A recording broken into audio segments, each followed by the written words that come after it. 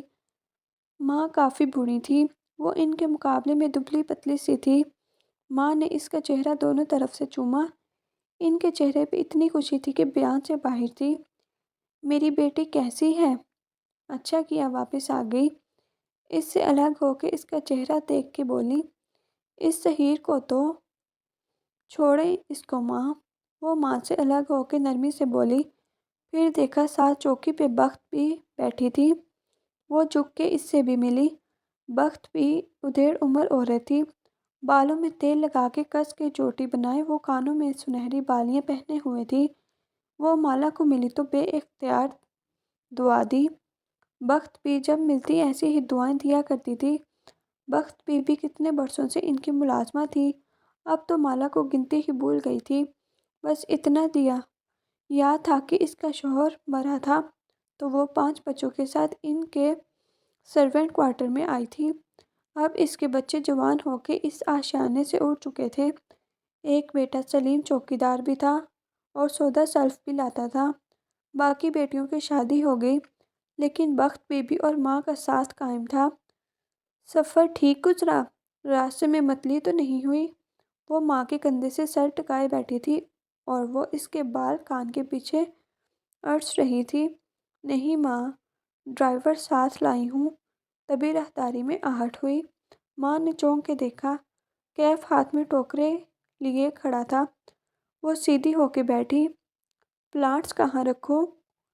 میاں تم کون ہو اور اندر کہاں چلے آ رہے ہو؟ حور جہاں بیگم کے ماتھے پہ بل پڑے، دونوں انگلیوں سے اشارہ کیا پیچھے۔ سوری میں۔ وہ اس حملے کے لیے تیار نہیں تھا۔ وہ چند قدم پیچھے ہوا۔ میں کیف جمال ہوں، کشمالہ بی بی کا ڈرائیور۔ تمہاری بی بی نے تمہیں بتایا نہیں ہے کہ ڈرائیور گھروں کے اندر نہیں آتے؟ اور پیچھے 2 انگلیاں جھٹک کے کہا، سوری۔ وہ نہ سمجھی کے انداز میں مزید پیچھے ہوا۔ کشمالہ نے مسکرا کے آنکھوں سے اشارہ کیا۔ کیف نے ٹوکری وہاں رکھی اور تیزی سے باہر نکل آیا۔ یہ کیا تم نے رنگ برنگے ڈرائیور رکھتی رہتی ہو؟ ماں نے خفگی سے اسے دیکھا۔ وہ بے اختیار ہنس دی۔ باجی یہ ڈرائیور تو نہیں لگتا۔ بخت بھی لاؤنج کی دیوار گرد کھڑکی کو دیکھ رہی تھی، وہاں کیف سلیم کے ساتھ جاتا دکھائی دے رہا تھا۔ یہ میرا اسسٹنٹ بھی ہے ماں، بتایا تھا نا، میں نیا بزنس سیٹ کرنے لگی ہوں۔ ماں کی سبز آنکھوں میں افسوس سا ابھرا، تعصب سے سر ہلایا۔ کیا کرو گی اتنا پیسہ کما کے مالا؟ اور یہیں پہ ماں اس کا اختلاف شروع ہوتا تھا۔ ماں، یہ 21ویں صدی ہے، عورت صرف پیسے کے لیے کام نہیں کرتی، اسے اپنا بھی کچھ چاہیے ہوتا ہے تاکہ اس کی سینٹی برقرار رہے، وہ خود کو گھر کے چولہے میں ضائع نہ کرے۔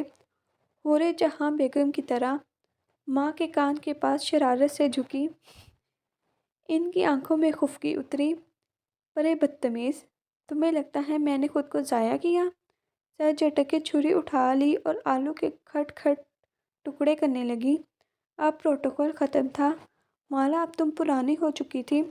ماں اس سے زیادہ بچوں کو پروٹوکول دینے کی عادی نہیں تھی۔ زیادہ ضائع نہیں کیے تو کچھ پروڈکٹیو بھی نہیں کیا۔ ماسٹرز ہولڈر تھی مگر بچوں میں لگی رہیں۔ آپ کا سارا دن اسی فکر میں گزرتا تھا کہ آپ کے بچوں نے کھانا کھایا ہے یا نہیں۔ اب وہ بچے اپنی زندگیوں میں چلے گئے ہیں۔ اگر کوئی کیریئر یا مشغلہ اپنایا ہوتا تو آج فراغت میں آپ کے پاس کچھ کرنے کو ہوتا۔ آپ اب بھی سبزی کاٹ رہی ہیں جو وقت بھی کاٹ سکتی ہے۔ یہی فرق ہے آپ کی اور ہماری جنریشن میں۔ آپ چولہے سے نہیں نکلتی اور ہم دنیا فتح کرنا چاہتے ہیں۔ بختو، اپنی مالا بی بی کو بتاؤ کہ ہر انسان دنیا میں اپنا کردار ادا کرنے آتا ہے۔ کسی کا کردار دنیا فتح کرنا ہے اور کسی کا اس فاتح کی تربیت کرنا۔ مگر مالا مسکرا کے شانے اچکا کے اٹھ گئی۔ اگر آپ نے 30 سال پہلے کوئی بزنس شروع کیا ہوتا تو آج آپ بھی ایک بزنس وومن ہوتی، کبیرہ تائی کی طرح۔ ماں نے اپنی چپل کی تلاش میں پیر زمین پہ مارا۔ وہ ہنستی ہوئی بیگ اٹھا کے اپنی کمرے کی طرف چلی گئی۔ ماں خفگی سے بڑبڑاتے ہوئے سبزی کی طرف متوجہ ہو گئی۔ کبیرہ تائی ہماری کہانی کا اہم کردار ہے۔ وہ ابا کے فرسٹ کزن کی بیوی تھی، ایک خوبصورت، دولت مند اور بااثر خاتون۔ اس کے علاوہ جن خصلتوں سے وہ پہچانی جاتی تھی ان میں تکبر، بدزبانی اور منافقت سر فہرست تھیں۔ بڑی محفلوں میں دوسروں کا تمسخر اڑانا تو لازم تھا۔ کسی کی بدصورتی تو کسی کی غربت کا مذاق۔ خود حسین تھی، رئیس تھی، رشتہ دار ان کے گرد منڈلاتے تھے، بیٹے والے ان کی بیٹی کی وجہ سے اور بیٹی والے ان کے اس بیٹے میں دلچسپی رکھتے تھے جو ماں کی طرح مغرور مشہور تھا، اتنا مغرور کہ وہ کبھی پاکستان نہیں آیا تھا، نہ اپنے رشتہ داروں سے ملا تھا۔ ان کا بیٹا جب 3-4 برس کا تھا تب وہ انگلینڈ شفٹ ہو گئے تھے۔ کئی برس بعد ان کی فیملی خود تو پاکستان سیٹل ہو گئی، لیکن ان کا بیٹا لوٹ کے نہیں آیا۔ نہ اسے کبھی کسی نے دیکھا، نہ کوئی اس سے ملا۔ بس کبیرہ تائی تھی جو ہر محفل میں بیٹھ کے اپنے بیٹے کی کامیابی اور وجاہت کے قصے سنایا کرتی تھی۔ اپنے بیٹے پہ ان کو بہت ہی مان تھا۔ ماہی کا کہنا تھا کہ ان کا بیٹا بھی انہی کی طرح ہوگا، سائیکو کیس۔ کبیرہ تائی کو کوئی نفسیاتی عارضہ بھی تھا۔ وہ لوگوں کو اپنے گرد جمع کر کے تحسین محسوس کرتی تھی۔ کسی بھی رشتہ دار کے گھر خوشی غمی ہوتی تو فوراً پہنچ جاتی، مہنگے گفٹس، بھاری سلامیاں، پھر اسی رشتہ دار کے گھر بیٹھ کے باقی خاندان کا مذاق اڑاتی۔ سارے خاندان میں اگر کبیرہ کی کسی سے نہیں بنتی تھی تو وہ حور جہاں بیگم تھی۔ ماں جب بیاہ کے اس خاندان میں آئیں تو کبیرہ نے ان کی بھی دولت میں بھگانے کی کوشش کی، لیکن حور جہاں ان عورتوں میں سے نہیں تھی جن کی اپنی آواز نہیں تھی، یا وہ کسی کی دولت سے متاثر ہو کے اپنی آواز کھو دیتی ہیں۔ حور جہاں اپنے آپ میں کافی تھی، حسین بھی تھی اور پڑھی لکھی بھی۔ ان کو کسی قسم کا احساس کمتری نہ تھا۔ پہلی دفعہ جب بھری محفل میں انہوں نے کبیرہ کو کسی کا تمسخر اڑاتے اور خاندان والوں کو مسکرا کے سنتے ہوئے دیکھا تو ٹوک دیا، دیکھو کبیرہ، سب کی صورتیں شکلیں اللہ نے بنائی ہیں، جو خوبصورت ہیں ان کی خوبصورتی ہی ان کا امتحان ہوتا ہے، ایسے غرور نہ کیا کرو، اللہ کو یہ نہیں پسند۔ ایسا کئی موقعوں پہ ہوا، یہاں تک کہ ایک محفل میں جب کبیرہ اپنی نند کا ذکر کرتے ہوئے کچھ کہنے لگی تو حور جہاں یہ کہتے ہوئے اٹھ گئیں کہ میں ایسی محفل میں نہیں بیٹھوں گی جہاں کسی کا مذاق اڑایا جائے، میں نے اللہ کو جواب دینا ہے۔ محفل میں دوسرے لوگ بھی دبی دبی آواز میں بولنے لگے، آہستہ آہستہ سب ادھر ادھر ہو گئے۔ وہ کبیرہ جس کے آگے سارا خاندان بچھ جاتا تھا، اس کو 4 سدہ کے عام سے گھرانے کی ہاؤس وائف ٹوک کے اٹھ گئی تھی۔ کبیرہ بیگم کی ایسی توہین کسی نے بھی نہیں کی تھی۔ موہت کا کہنا تھا یہ اتنی بڑی بات نہیں تھی، لیکن کبیرہ چھوٹی سائیکو بھی تھی۔ ایسے لوگوں کو ہمیشہ ایک ویلن کی تلاش ہوتی ہے جس کو وہ اپنی بے سکونی کے لیے الزام دے سکیں، اس لیے اس دن سے کبیرہ نے حور جہاں کے ساتھ بیر پال لیا۔ ایسے چند واقعات اور بھی ہوئے۔ تب کبیرہ انگلینڈ میں رہتی تھی، وہاں بیٹھ کے بھی ساری پاکستان کی خبریں رکھتی، سال میں 3-4 چکر بھی لگا لیتی۔ انہوں نے خاندان میں مشہور کرنا شروع کر دیا کہ حور جہاں اس سے جلتی ہے۔ 1-2 الزام بھی لگائے ماں پر، کوئی 9-10 سال پرانی بات ہے جب کبیرہ اور ماں کا اسی طرح ایک محفل میں پھر سے ٹاکرا ہو گیا۔ کبیرہ نے کسی کی بے عزتی کی اور ماں نے سب کے سامنے اس قریب رشتہ دار کی سائیڈ لی۔ اس دن کے بعد کبیرہ اور ماں کی بول چال ختم ہو گئی۔ دوبارہ محفلوں میں ایک دوسرے کو جب بھی دیکھا، ماں پھر بھی سلام کہہ دیتی، لیکن کبیرہ گھمنڈ اور نفرت سے سر موڑ کے گزر جاتی جیسے سنا ہی نہیں۔ ماں ہی ماں کو منع کرتی تھی، وہ جواب نہیں دیتی، تو آپ کیوں سلام کرتی ہیں؟ لیکن ماں بڑے ہی سکون سے کہتی کہ دیکھو اللہ نے ہم پہ سلام فرض کیا ہے، بیٹھ کے گپے مارنا فرض نہیں کیا، بس اتنا کر رہی ہوں جتنا میرے اوپر فرض ہے۔ اب اتنے برس ہو گئے تھے، کبیرہ پاکستان واپس آ گئیں، لیکن دونوں کی ملاقات بحال نہیں ہوئی۔ کبیرہ کا نام اب ان کے لیے مذاق تھا۔ مالا ماں کو تنگ کرنے کے لیے اس کا نام لیتی۔ ماہی کو جب کسی انسان کو شدید برا کہنا ہوتا تو وہ اس کو کبیرہ سے ملا دیتی۔ اور رہا موعد، تو جب اس کی ماہی سے لڑائی ہوئی تو وہ کہتا، پہلے زمانے میں میل ہوتی تھی، اب ای میل ہوتی ہے، ایسے ہی پہلے زمانے میں کبیرہ تھی اور اب ای کبیرہ ہوتی ہے، اور وہ تم ہی ہو ماہی۔ وہ فریش ہو کے کمرے سے نکلی تو موعد کچن کے دروازے پہ کھڑا تھا، ہاتھ میں سیب پکڑے رکھا تھا۔ اسے دیکھ کے ہنس دیا۔ پھر کیسا مذاق کیا ظہیر نے آپ کے ساتھ؟ وہ قریب آیا اور بند مٹھی اس کی طرف بڑھائی۔ مالا نے ہنس کے اپنی بند مٹھی اس کی مٹھی سے ٹکرائی۔ بدتمیز! پھر سر سے پیر تک موعد کو دیکھا۔ اپنی سناؤ، ماں کو ٹائم دیتے ہو یا فون پہ اپنی دوسری ماؤں کے ساتھ لگے رہتے ہو؟ وہ چیپ سا گیا۔ موعد نکلتے ہوئے قد کا نوجوان تھا، کلین شیو، ماتھے پہ کٹے ہوئے بال، ماہی جیسی بھوری آنکھیں، چہرے پہ ہر وقت سجی مسکراہٹ اور کانوں میں ہینڈ فریز۔ وہ جنرل سرجری میں ٹریننگ کر رہا تھا اور گھر اس کے لیے ہوٹل کی طرح تھا جہاں وہ صرف سونے آتا تھا۔ یہ باہر تمہارا ڈرائیور ہے؟ موعد نے سیب کی بائٹ لیتے ہوئے سرسری سا پوچھا۔ اف، یہ سوال! کیا تھا اگر کیف جمال یونیفارم پہن لیتا یا اتنا خوش شکل نہ ہوتا؟ ایک تو سب کو میرے ڈرائیور سے کیا مسئلہ ہے؟ وہ چڑی نہیں تھی، نہ اسے غصہ آیا، بس اس تکرار سے تھک گئی تھی۔ مسئلہ نہیں ہے بابا، میں تو کہتا ہوں مجھے بھی اپنا ڈرائیور رکھ لو، بڑا اسکوپ ہے اس کام کا۔ وہ سیب کھاتے ہوئے آگے بڑھ گیا۔ اس کے پاس گھر والوں کے لیے بس اتنا وقت ہوتا تھا۔ وہ واپس کمرے میں آ گئی کیونکہ لاؤنج میں بیٹھی ماں اور بخت پی کی سرگوشیاں صاف سنائی دے رہی تھی۔ باجی، مالا بی بی کی شادی کر دیں۔ پہلے تو ان کے سر پہ ریسٹورنٹ سوار تھا، شکر ہے وہ قصہ ختم ہوا۔ اسے ہنسی آ گئی۔ بخت پی کو اس کی ٹریجڈی میں بھی امید کی کرن نظر آئی تھی۔ تمہاری مالا بی بی ہی نہیں مانتی، ورنہ خاندان میں کس نے نہیں رشتہ مانگا؟ حسن بھی آزمائش ہے بخت بی بی۔ مالا مسکراتے ہوئے کمرے میں آ گئی۔ اسے اس ذکر کی اتنی عادت تھی کہ اب فرق نہیں پڑتا تھا۔ یہ نہیں تھا کہ اسے کبھی حسین و ترین مرد سے شادی کرنی تھی، نہیں، بس وہ ذہین ہو، اس کے کام کو سپورٹ کرے، کم از کم ویسا ہو جیسی وہ خود ہے، اور یہ ساری خوبیاں اس کے رشتہ داروں کے بیٹوں میں ایک ساتھ نہیں تھی۔ کھڑکی کے پردے اٹھائے تو لون نظر آیا۔ کیف گیٹ کے ساتھ بنے گارڈ روم کے باہر کرسی ڈالے گود میں لیپ ٹاپ رکھے ٹائپ کر رہا تھا۔ اس نے مالا سے کہہ رکھا تھا کہ وہ اپنے بزنس پلان پہ کام کر رہا ہے، اس لیے جب فارغ ہوگا اپنا کام کرتا رہے گا۔ مالا کو ظاہر ہے اعتراض نہیں تھا، البتہ اس نے نوٹ کیا کہ سلیم ساتھ والی کرسی پہ بیٹھا دلچسپی سے کیف کو دیکھ رہا تھا۔ دونوں بات بھی کر رہے تھے۔ خیر اسے کیا، وہ وہاں سے ہٹ گئی۔ یہ کمپیوٹر آپ کا اپنا ہے؟ نیا لگتا ہے، سلیم نے متاثر ہوتے ہوئے انگلی لیپ ٹاپ کے کنارے پہ پھیری۔ کیف نے ایک نظر اسے دیکھا۔ تمہیں اگر کوئی فلم وغیرہ دیکھنی ہو تو میرے کمپیوٹر پہ دیکھ لینا، فراخ دلی سے آفر کی۔ سلیم کا چہرہ کھل اٹھا۔ شکریہ کیف بھائی۔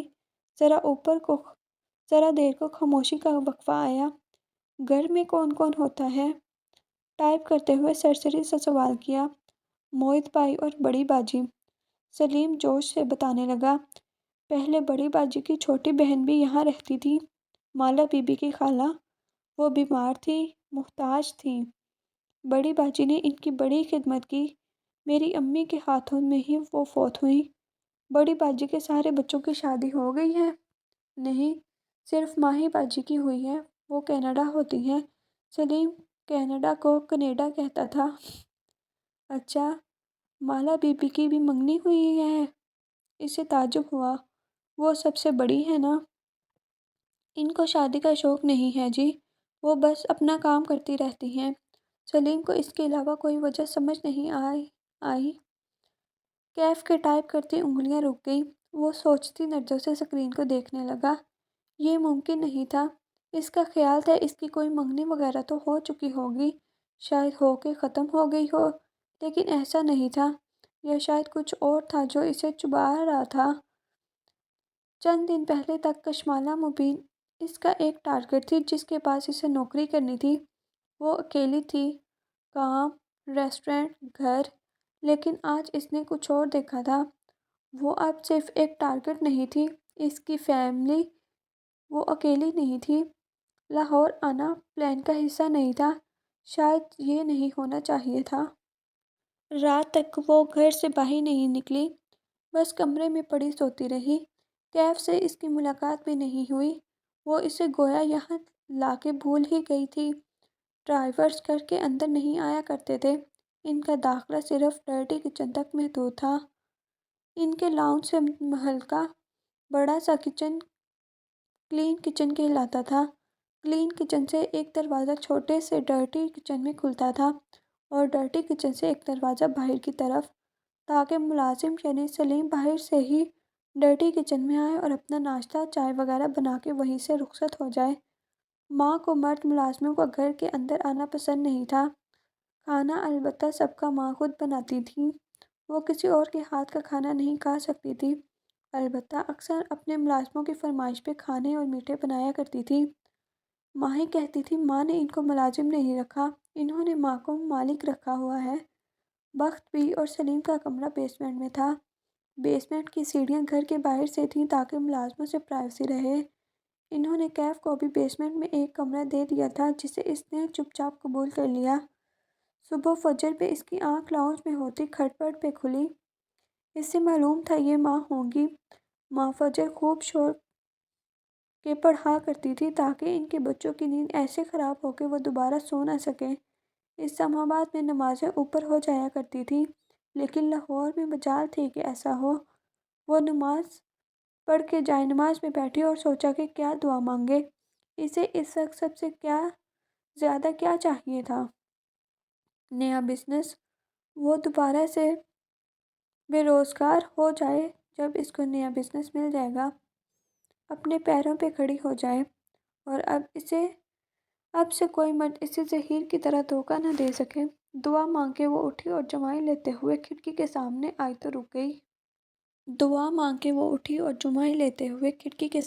تو رک گئی۔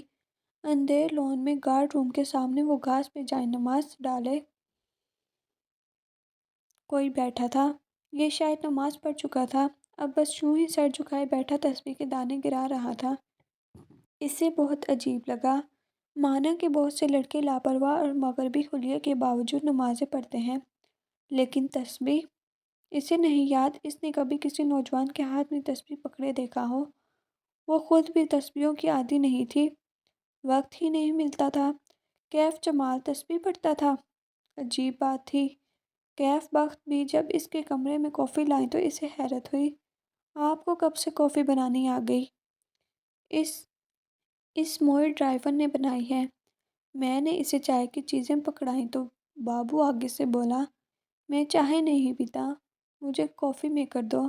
اس کی نقل اتار کے بولی، پھر خود ہی کچن سے موہت بھائی کا پرانا کافی میکر ڈھونڈ لایا اور سیٹ کر دیا۔ بازار سے موٹے بیجوں والے ڈبے بھی لے آیا اور ساتھ یہ مجھے ٹوکری دی کہ میری بیوی یہی پیتی ہیں۔ وہ ہنس دی۔ مبین منزل کو پہلی دفعہ ایسا رنگ برنگا ملازم ملا تھا۔ بخت بھی سے ہضم نہیں ہو رہا تھا۔ چھوٹی باجی، اس لڑکے کو ذرا فاصلے پہ رکھیو، مجھے یہ وارداتیہ لگتا ہے۔ اچھا بخت بھی، اب جائیں اور کیف سے کہیں تیار رہے، اس نے مجھے سیلون لے کر جانا ہے۔ شام میں عیسیٰ کے نکاح کا فنکشن تھا اور سچ شکر اس کے چہرے پہ ایک بھی پمپل نہیں تھا، اور نہ عموماً کسی فیشن سے پہلے ہی یہ پمپل حاضری دیا کرتے تھے۔ اس نے گھڑی دیکھی، ابھی فیشل کروا لے تو شام تک اس کا اثر نظر آنے لگے گا۔ وہ باہر آئی تو کیف کارڈ روم کے باہر کرسی پہ بیٹھا تھا، ہاتھ میں اسکیچ بک تھی اور وہ پینسل سے اس پہ کچھ کر رہا تھا۔ اسے دیکھ کے کھڑا ہو گیا، اسکیچ بک پیچھے کر لی۔ آج جینس پہ سفید شرٹ پہن رکھی تھی، پیروں میں جوگرز تھے اور چہرے کی ہلکی بڑی شیپ ویسی ہی تھی۔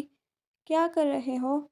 وہ اس کے اسکیچ بک کو دیکھتے ہوئے قریب چلی آئی، پرس کوہنی پہ ٹانگے، بال کیچن میں بندھے، وہ آنکھوں پہ سیاہ چشمہ لگائے ہوئے تھی۔ کیف کے چہرے پہ جیمپ ہونے کا تاثر ابھرا، رخسار ہلکے سے گلابی ہوئے، یا شاید دھوپ کے باعث اسے ایسا لگا تھا۔ یوں ہی فارغ وقت میں اسکیچ بناتا ہوں۔ کیا بنا رہے ہو؟ دکھاؤ، وہ دوستانہ لہجے میں کہتی اس کے عین سامنے کھڑی ہوئی۔ اب وہ دونوں دھوپ میں تھے، چھاؤں پیچھے رہ گئی تھی۔ کیف نے اسکیچ بک کھول کے اس کے سامنے کی صفحے پلٹائے، اس پہ موٹر بائیک کا سفید سیاہ اسکیچ بنا تھا۔ تمہیں موٹر بائیکس پسند ہیں؟ بہت زیادہ۔ وہ تھوڑا شرمندہ نظر آ رہا تھا۔ مالا نے غور سے اسکیچ کو دیکھا۔ یہ ہیوی بائیک ہے، کافی مہنگی ہوتی ہے۔ اگر تم اپنا نیا بزنس اس لیے شروع کرنا چاہتے ہو کہ ایک دن تک تم یہ بائیک خرید سکو تو یہ ایک غلط اپروچ ہے، نرمی سے تنبیہ کی۔ اسے سمجھ میں آ گیا تھا کہ وہ نوجوان قرضوں کا شکار کیوں تھا۔ مہنگی بائیکس کا شوق، مہنگا لیپ ٹاپ، قیمتی فوٹوگرافی آلات امپورٹ کروانا۔ وہ اپنی بساط سے اونچی جست لگانا چاہتا تھا اور ایسے میں زمین اس کے قدموں تلے سے نکل جاتی تھی۔ کیف نے جواب نہیں دیا، کار کی طرف بڑھ گیا، جیسے وہ اس کی بات سے اتفاق نہیں کرتا تھا۔ وہ خاموشی سے ڈرائیو کر رہا تھا جب صفورہ کی کال آنے لگی۔ کیف کیسا کام کر رہا ہے؟ تم اس سے مطمئن ہو نا؟ مالا کا فون کار سے کنیکٹڈ تھا، آواز خود بخود اسپیکرز پہ گونجنے لگی۔ ہاں، کیف اچھا کام کر رہا ہے، کافی سمارٹ اور سمجھدار ہے، ساتھ ہی اپنے نئے بزنس پلان کو بھی وقت دیتا ہے، وہ سادگی سے کہتے ہوئے باہر دیکھ رہی تھی۔ وہ ان لوگوں میں سے نہیں تھی جو کسی کو اس کے سامنے اس لیے نہیں سراہتے کہ وہ سر پہ نہ چڑھ جائے۔ جو سچ ہو اسے کہہ دینا چاہیے۔ سمارٹ ہوتا تو اب تک کامیاب ہو چکا ہوتا۔ اس کے لیے اچھا ہے تمہارے پاس ہی جاب کرتا رہے، ورنہ اس کا اپنا کام کبھی کامیاب نہیں ہونا۔ اور وہاں بس یہ دھیان کرنا کہ تم سے ایکسٹرا پیسے ویسے نہ لے، تھوڑا سا لالچی بھی ہے۔ میرا کزن ہے نا، اس لیے مجھے اس کا پتہ ہے۔ صفورہ اپنا تیز تیز بولے جا رہے تھے، اسے اسپیکر آف کرنے کا موقع ہی نہیں ملا۔ بے اختیار کیف کے کندھے کی پشت کو دیکھا، وہ خاموشی سے ڈرائیو کر رہا تھا۔ اف، ہے کہاں وہ؟ ذرا بات کراؤ میری۔ صفورہ اپنے تیز ایک اچھی دوست ہونے کا ثبوت دے رہی تھی۔ کیف نے ایک ہاتھ ہلا کے نفی کا اشارہ کر دیا، کہا کچھ نہیں۔ چونکہ بیک ویو مرر اوپر کی طرف تھا، وہ اس کا چہرہ نہیں دیکھ سکتی تھی۔ ابھی وہ مصروف ہے، تم بعد میں اسے خود ہی کال کر لینا۔ ابھی وہ مصروف ہے، تم بعد میں اسے خود ہی کال کر لینا۔ کال بند ہونے کے بعد بھی کار میں ایک عجیب سی ٹینشن پھیل گئی۔ اس کو معلوم نہیں تھا کہ تم سن رہے ہو۔ وہ کچھ غلط نہیں کہہ رہی تھی۔ کیف جمال ایک لوزر رہا ہے اور رہے گا، اس کا لہجہ اسپورٹ تھا۔ جان میکسویل کہتا تھا، تم پیسے سے نہیں جیت سکتے، اس کو کمانے پہ فوکس کرو تو مادیت پرست کہلاؤ گے۔ کمانا چاہو اور نہ کما سکو تو لوزر ہو۔ بہت کما کے خرچ نہ کرو تو کنجوس ہو، اور اگر کما کے خرچ کرتے رہو تو فضول خرچ ہو۔ اگر کمانے کی فکر نہ کرو تو تم ان ایمبیشیس ہو۔ اگر بڑھاپے تک بہت سے پیسے کے مالک ہو تو تم بیوقوف ہو کہ اس پیسے کو قبر میں لے جانا چاہ رہے تھے۔ تم پھر کیا کرنا چاہیے پیسے کے ساتھ؟ پیسے سے جیتنے کا بس ایک ہی طریقہ ہے باس، اس کو مٹھی میں نہیں دبا لینا، بلکہ ڈیلی گرفت کے ساتھ اس کو پکڑنا ہے اور پھر کھلے دل سے اس کو قابل قدر چیزوں کو حاصل کرنے پہ صرف کرنا ہے۔ ذرا توقف سے بولا، آپ سے ایک درخواست ہے، دوبارہ کی کال آئی تو مجھ سے بات مت کروائیے گا۔ ان کا میرے اوپر احسان ہے، میں نہیں چاہتا کہ آپ کے سامنے ان کو کچھ ایسا بول دوں جس پہ مجھے بعد میں شرمندگی ہو۔ ساری بات ہی ختم ہو گئی تھی، کاش وہ اسپیکر آف رکھتی۔ سیلون ایک کمرشل بلاک کی 2 منزلوں پہ پھیلا تھا، تیسری اور چوتھی منزل پہ کوئی جم تھا۔ وہ اترنے لگی تو کیف نے پوچھا کہ کیا وہ اسے اندر دروازے تک چھوڑنے آئے، مگر کشمالہ نے منع کر دیا۔ سیلون اس کی کزن کا تھا، یوں ہی اس نوجوان کو ساتھ دیکھ کے باتیں بنتی۔ اسے وہاں 2 گھنٹے لگ گئے۔ جب وہ واپسی پہ لفٹ میں سوار ہوئی تو اندر کوئی اور بھی تھا، ایک ہٹا کٹا سا آدمی جو اس کی طرف پہلو کیے کھڑا تھا۔ وہ نظر انداز کر کے اندر آئی اور گراؤنڈ فلور کا بٹن دبایا۔ جو کچھ ہوا ایک لمحے میں ہوا، کسی نے اس پہ پیچھے سے حملہ کیا۔ وہ اوندے منہ نیچے گری، سر کے پچھلے حصے میں درد کی شدید لہر اٹھی، آنکھوں کے آگے اندھیرا چھا گیا۔ بوس بوس! کشمالہ نے آنکھیں کھولی، بصارت کے آگے ابھی بھی دھند تھی۔ اس نے پلکیں جھپکائیں، وہ لفٹ کے فرش پہ چہرے کے بل گری ہوئی تھی، اس کے سامنے وہ پنجوں کے بل بیٹھا اسے پکار رہا تھا۔ وہ بدوقت ہتھیلی کے بل اٹھی، پھر چونک کے ادھر ادھر دیکھا۔ لفٹ کا دروازہ کھلا ہوا تھا، وہ گراؤنڈ فلور تھا۔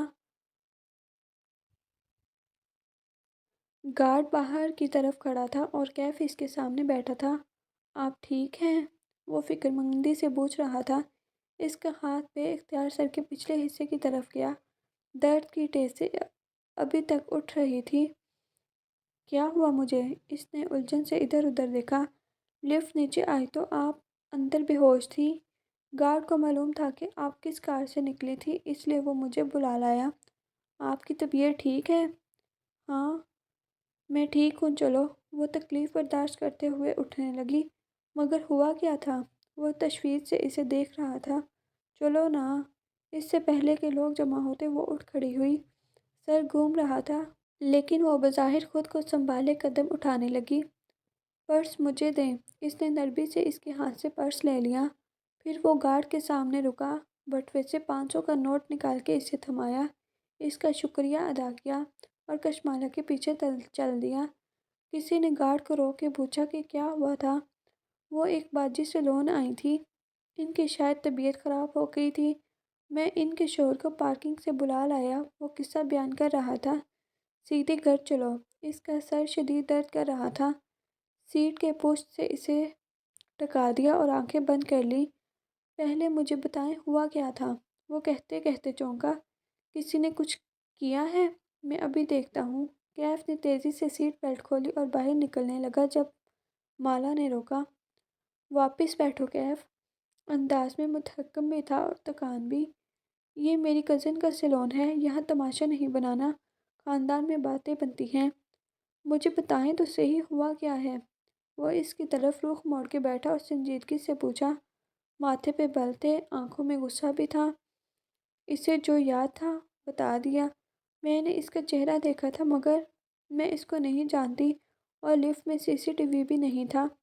لفٹ کے باہر تو ہوگا، مجھے دیکھنے تو دے۔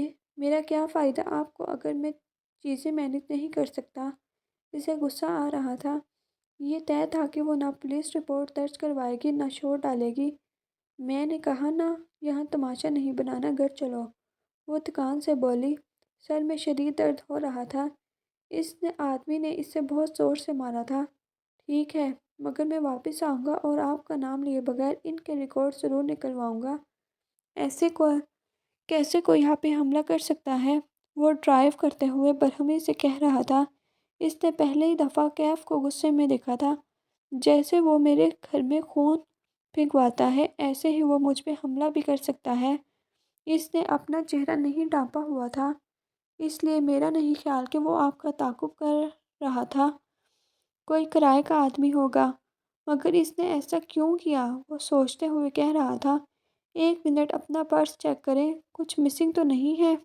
اس کا ذہن ابھی تک شل تھا، وہ جو اتنے عرصے سے صرف ایک وہم لگتا تھا وہ آج حقیقت بن کے سامنے آ گیا تھا۔ ایسے میں اس کا پرس کا خیال ہی نہیں آیا تھا۔